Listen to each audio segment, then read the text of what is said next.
right. Hello, everybody. Um, Today, our topic is violence sometimes necessary?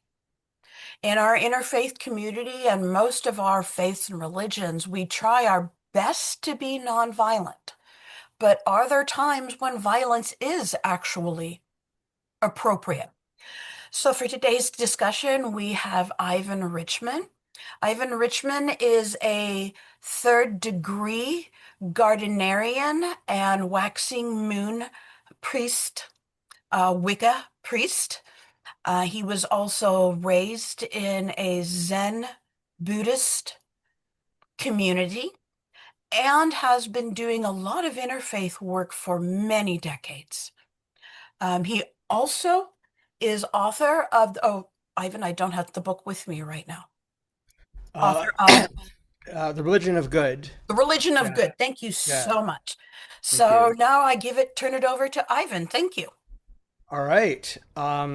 So, let me put my information about me and my book and my email and everything in the chat, so people can contact me afterwards if they want to get in touch. And I'm going to ask to share screen. Yes, I'll do So that right now. let's see here. Um, Sorry. yeah, no problem. Thank So you. can you all see? You should all be able to see my screen now, and my PowerPoint presentation. So if I go to presentation mode, are you all seeing it in presentation mode now? Yes. Okay. And we already said please leave questions till the end, so I don't need to do that. So I'll just move on to slide 2, and you should all be able to see the moral dilemma of violence Yes. slide. Okay.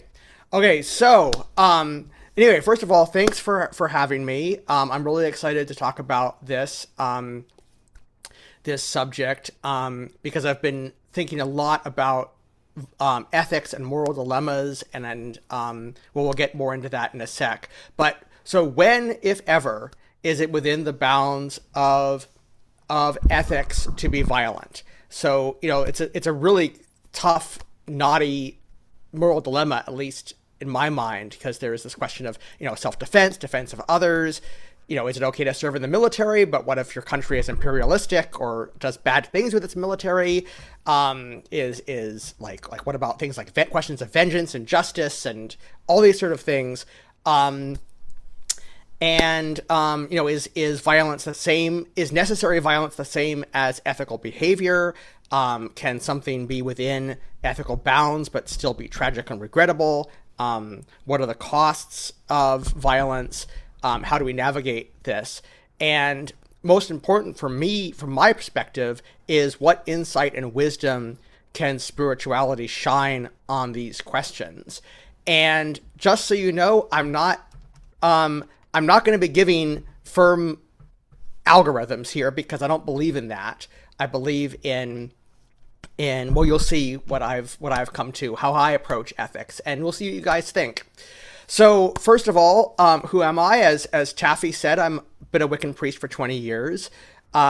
I'm not here to push any religion on anybody, as you know. I also have a BA in Greco-Roman classics from Reed, and I was raised in a Zen Buddhist community. My parents were both involved with San Francisco Zen Center and Shenryu Suzuki Roshi, and I grew up at Green Gulch Farm, which is part of that community, and my dad is a Zen Buddhist priest. Um, Oh, and most importantly, from my perspective, I'm the author of this book, Religion of Good, and I put that all in which is about the spirituality of ethics, and well, you'll get a sense of what's in there because I'm going to be alluding to that as well a little bit from Concrescent Press. Um, so, how do we navigate moral dilemmas? So let's start there because, for me, I need to zoom out and think about how to deal with this question generally and then kind of go back into our specific dilemma and apply it. So at a high level, when dealing with any moral dilemma, first of all, I feel like dogma fails. I don't think I probably have to convince anybody here that that's true based on your introductions. I mean, which one's right? Christianity, Judaism, Islam, none of the above, right? I've come to the conclusion personally that reason also has failed us. I'm going to get into more of why I feel that way. But there's a lot of philosophy over the past several hundred years, and for me, it didn't work. I also came to the conclusion that intuition only goes so far, because what happens if my intuition's different from yours? Intuition, I think, is really good. It's like the best of all possibilities in some sense, but put a pin in that, because, it can be problematic. Big, popular item now these days is moral relativism, but as we'll see, I feel like there's problems with that as well. And it's currently, I believe, being debated in academia, according to my research, at least I did for the book. And if you're thinking, well, gosh, what else is there, Ivan? Well, I hit a dark night of the soul right around the pandemic, and sort of closer to myself in the pandemic, and the book kind of came out of that. So I'm going to, tell you how I approach ethics, and then I'll tell you how I approach this dilemma. But first, we need a theory of ethics. So let's unpack this a little more.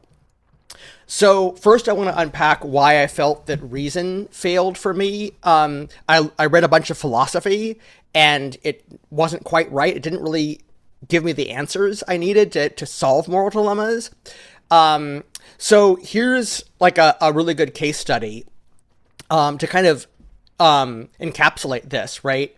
Or represent this, which is, take, for example, the ethics of the Cold War. So you have two sides, authoritarian communism and free market capitalism. The authoritarian communist says all must be fed, therefore the party must always win. The price you pay is that your bare necessities are met, but you lose your freedom.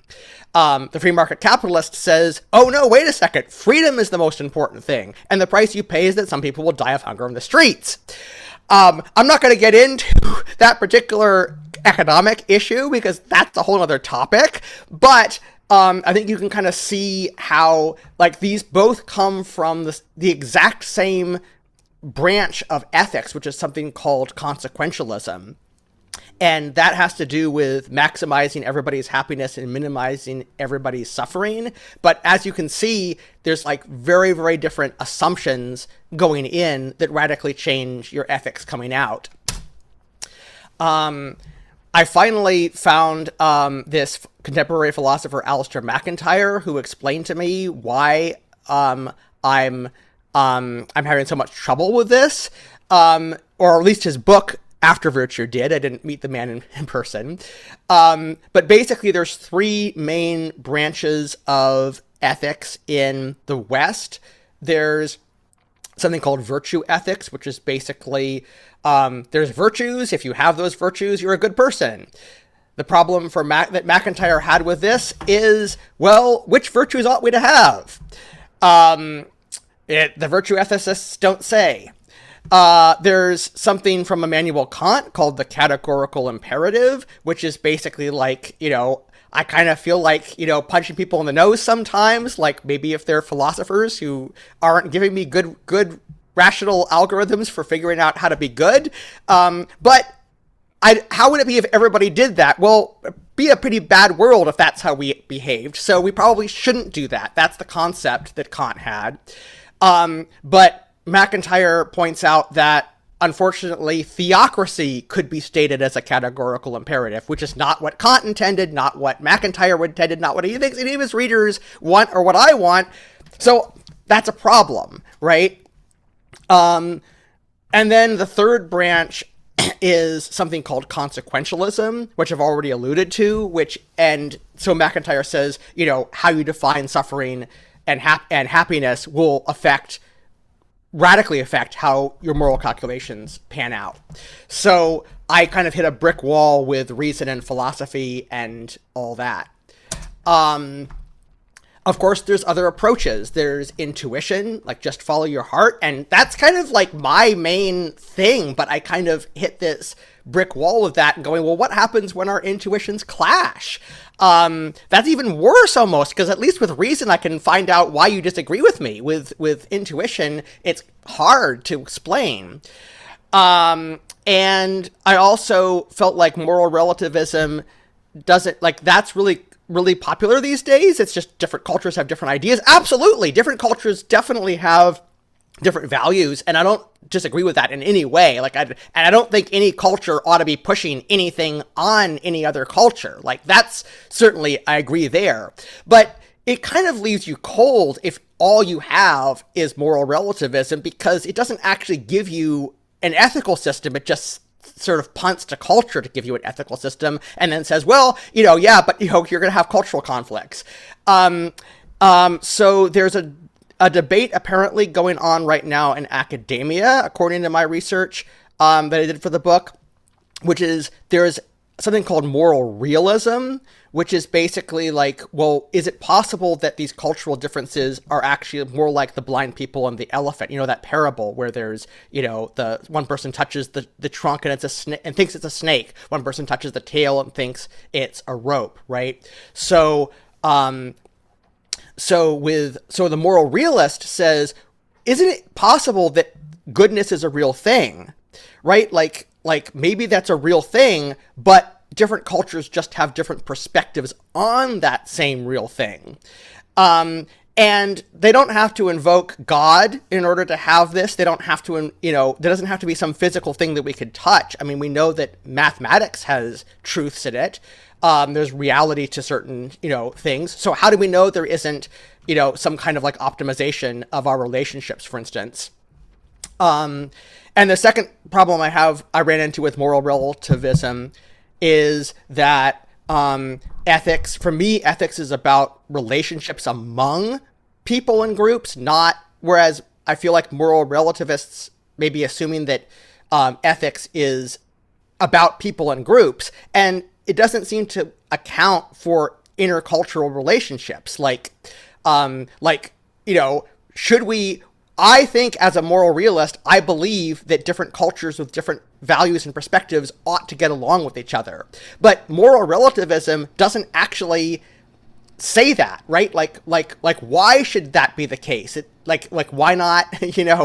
Moral relativism doesn't actually give you an ethical system at all that says how you should relate to other cultures. So you could just take moral relativism and run with it and say, well, it's a war between all and all, so why shouldn't my culture just dominate, right? And that's not, I think that's wrong. I think different cultures should get along. So, and then of course there's the problem of nihilism, where, it's like, really? So Hitler wasn't absolutely wrong? That's just cultural differences. I believe that there is such a thing as real goodness, and we can relate to that thing.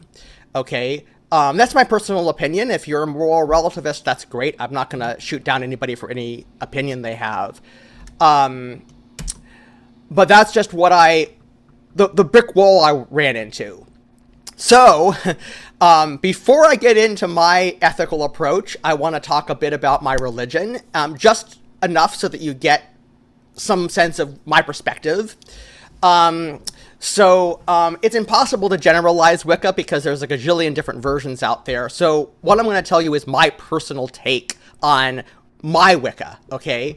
So in my Wicca, we have a goddess and a god. It's a common concept that all goddesses are one and all gods are one, that both come from a common source of all things. We have several moral precepts that I've listed.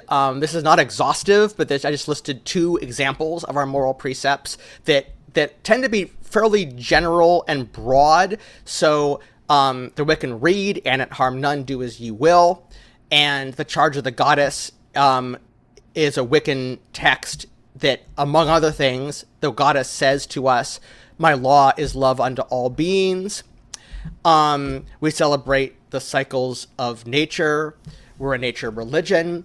We're a magico-religious tradition, so we have magic as part of our religion. And I think there's also like a concept that, whether it's true, I don't know whether it's historically true or not, but there's a concept that Wicca came out of pagans who were marginalized as witches, and so we are witches because paganism morphed into witchcraft. So we're both of those things, and there's actually some truth to that, as we'll see as well. It's so. Wicca, as it happens, has a Neoplatonic history. So what is Neoplatonism? I'm not going to go into what it is because there's a lot more of that in my book and I don't have time and it's a huge subject.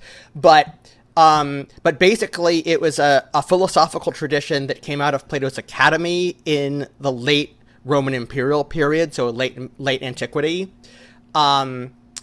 And it's something that is seminal in Christian, Jewish, and Muslim theology as well, as I understand.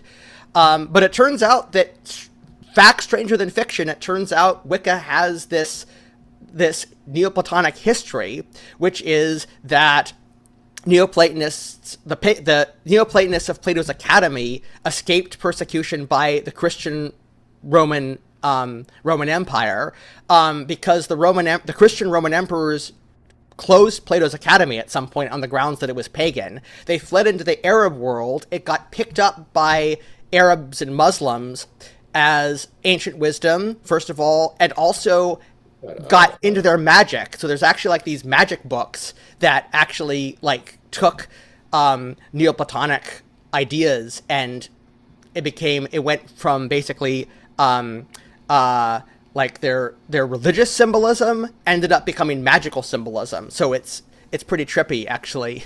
That after the Crusades, that came back into Europe, and then into European witchcraft. And there's this guy, Gerald Gardner, who wrote some books in the 1950s, who's often thought of as kind of like the father of modern Wicca, or one of the parents of modern Wicca, I guess I should say. And he, in his book, Witchcraft Today, 1954, he says that Celestius's work on the gods and the world might have been said at any witch meeting and taken as their creed, and Celestius was a Neoplatonist. So, with all that in mind, let me get back to my theory of ethics. And so this is my own particular theory, but it's highly influenced by Wicca and Neoplatonism. So I think that one thing that Neoplatonism offers us is a reunion with what the Neoplatonists referred to as the one, the good, the beautiful, the true. It's kind of like everything as one, basically. You could call it God. I call it the source of all things. But it's basically kind of a reunification and realization of our oneness with the one. And they were never actually separate from it in the first place, that we are a participant. You might say, put it this way, we are participants in God. We are participants in divinity. And you don't necessarily have to have a divinity concept either, I don't think, for this to work. You can just have a concept like all of humanity is one. All sentient beings are one. We're all together in this, right? Like that's a spiritual reunion or realization of oneness that does not involve divinity necessarily, right? And so that can, I feel like if we can kind of get up to that state spiritually, we can inform our intuition. Remember I said put a pin in intuition? Like, we can refine our intuition based on this contemplation or spiritual experience of all of us as one. And then come back down from that spiritual experience back into the material world and manifest that in a soup kitchen or something. And for me, coming from my perspective, as a Wiccan, we accomplish this through mythic symbolism, through ritual, and through ecstatic practices. But hey, if a good Catholic mass works for you, or great choir music works for you, or just sitting out in your garden and contemplating while it rains gets you there, hey, that's great, or a Quaker meeting room or whatever it is. This is a tool for you to adapt as you see fit. Okay. So my general approach to ethics is when I got through the brick wall and the dark night of the soul, I came to the conclusion that the good is an ineffable mystery. It cannot be verbalized. Okay. So if you don't know what an ineffable mystery is, an example of it is you can't teach a virgin what the experience of lovemaking is, right? You can tell them what parts go where. You can tell them it feels really great. It's this really wonderful thing, but they can't really know that directly until they've actually experienced it.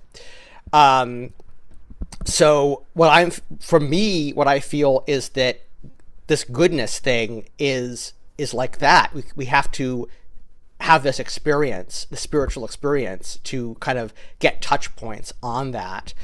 And what that means is that we're like the blind people and the elephant. Like we have to avoid dogma, right? We have to avoid feeling that, our way is the one right, true, and only way. So what that entails is, first of all, a lifelong process of getting multiple touch points on the sort of goodness elephant, as it were. That involves, but it also involves dialogue with others, which is what we're doing now. So it involves like interfaith and also talking with other people of your religion and other religions and people who are non-religious and so forth. It involves also having the humility to recognize that none of us knows for sure what this goodness elephant is like, right? Like none of us knows that ineffable mystery. We can't verbalize it. We can't. And so what this means is we're not going to get an algorithm, right? We're not going to get like a procedure that we can follow that will always lead us to the right answer. We're going to get some sort of insight model in our mind of what goodness feels like to us. And it's always going to be imperfect. We're always going to be adjusting it. But the more we do this and the more we refine this, the better I think our intuition is going to be about ethics. All right. So that's my general theory of ethics. And this is what my book is about. And final thing I'll say about my general theory, and then I'll get to our moral dilemma. To me, there's 4 main components to this, and adjust as needed for your tradition, right? Because I'm coming at this from my own religious perspective. So the first 3 are the ingredients of actually getting up there, up to the one, the point where we're all one. One is mythic symbolism. So we want to symbolize goodness. This could be through mythic characters like Lady Justice, the woman with the scales and the sword and the blindfold.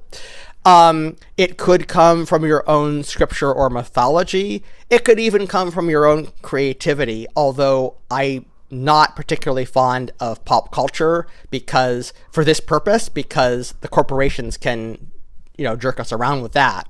But so the first, and you don't have to believe in this. Like you can just say like I like the Lady Liberty statue. It makes sense to me or whatever, right? Like I'm going to put that on my altar and do something with it.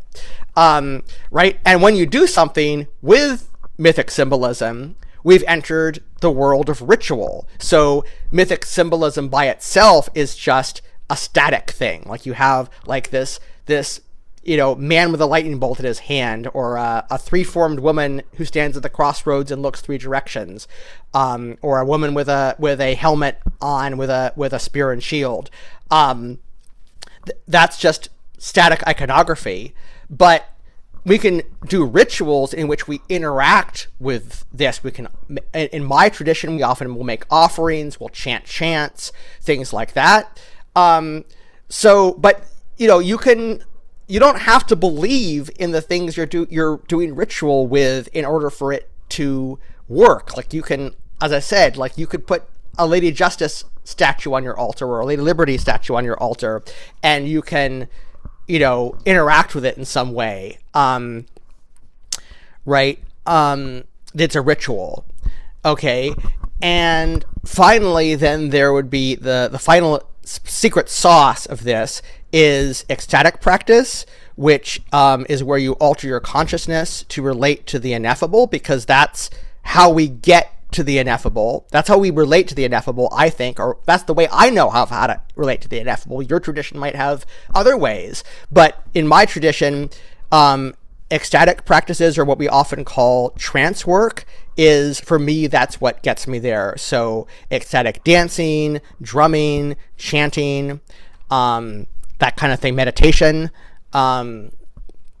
contemplation, like all that kind of stuff.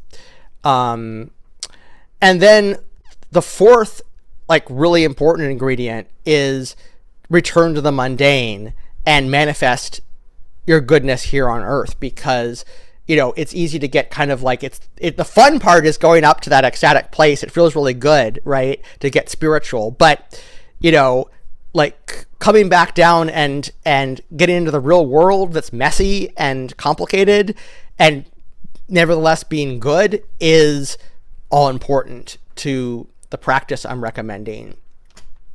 Okay, so that's my theory of all this. Let me give you the example that I actually did. I actually did this ritual several times, specifically for this dilemma, because I wanted to, actually demonstrate my practice to you. I'm not going to do it here, but I'll just tell you what I did.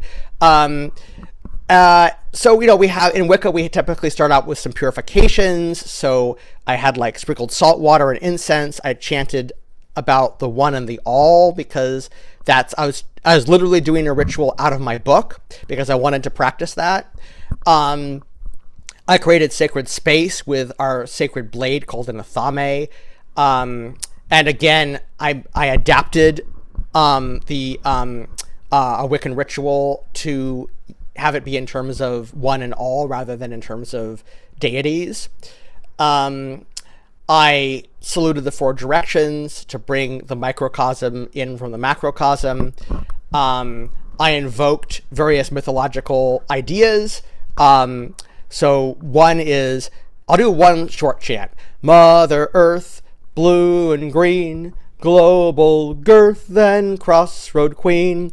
Mother Earth, blue and green, global girth and crossroad queen. So that's straight out of my book.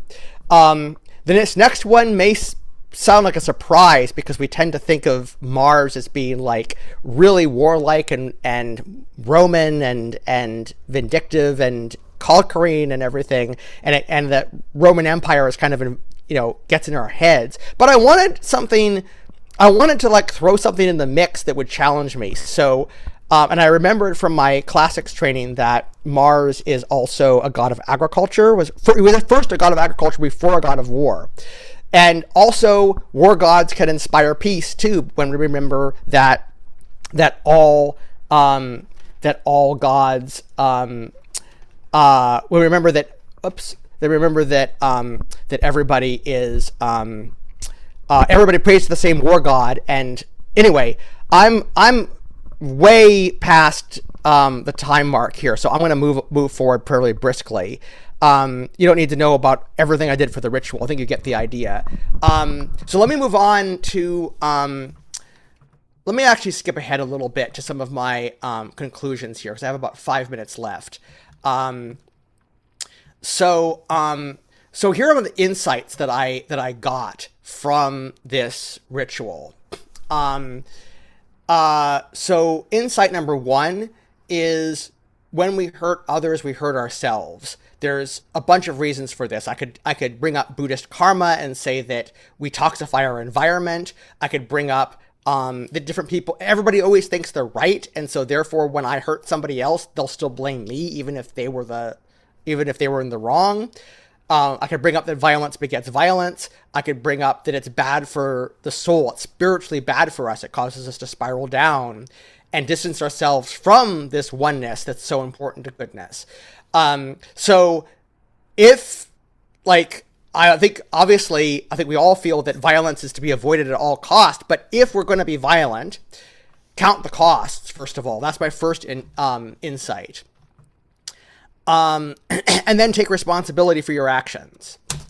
Okay, insight 2, justice is different from vengeance. So, I don't think I need to convince you guys of this. Like, we can't do justice unilaterally. We can't just decide that we're right and we can just wreak justice on somebody just because they've done wrong to us. We need some sort of, some way of knowing that something's just or unjust. And we also, there's also a call from justice to be merciful. How merciful? That's part of the dilemma. But, we need to have some sort of mercy at some level.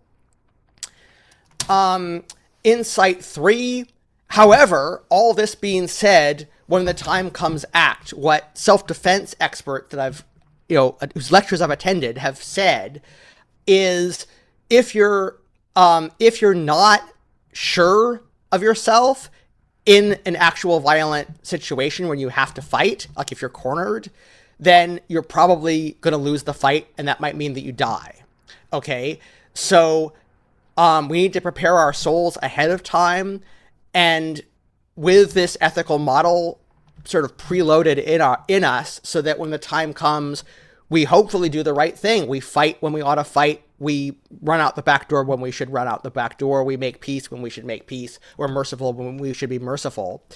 And warriors can also choose peace. I strongly believe that peaceful protest is the right solution, and that in political turmoil like we're having right now, and that violent protest only gives tyrants an excuse to crack down on us and take away our rights.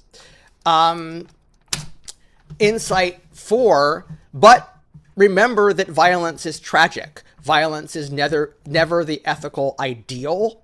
And, but it might be necessary, but if it's necessary, we might, even if we don't feel guilt or shame, because we think we did what we had to do. We had no choice. We had to fight.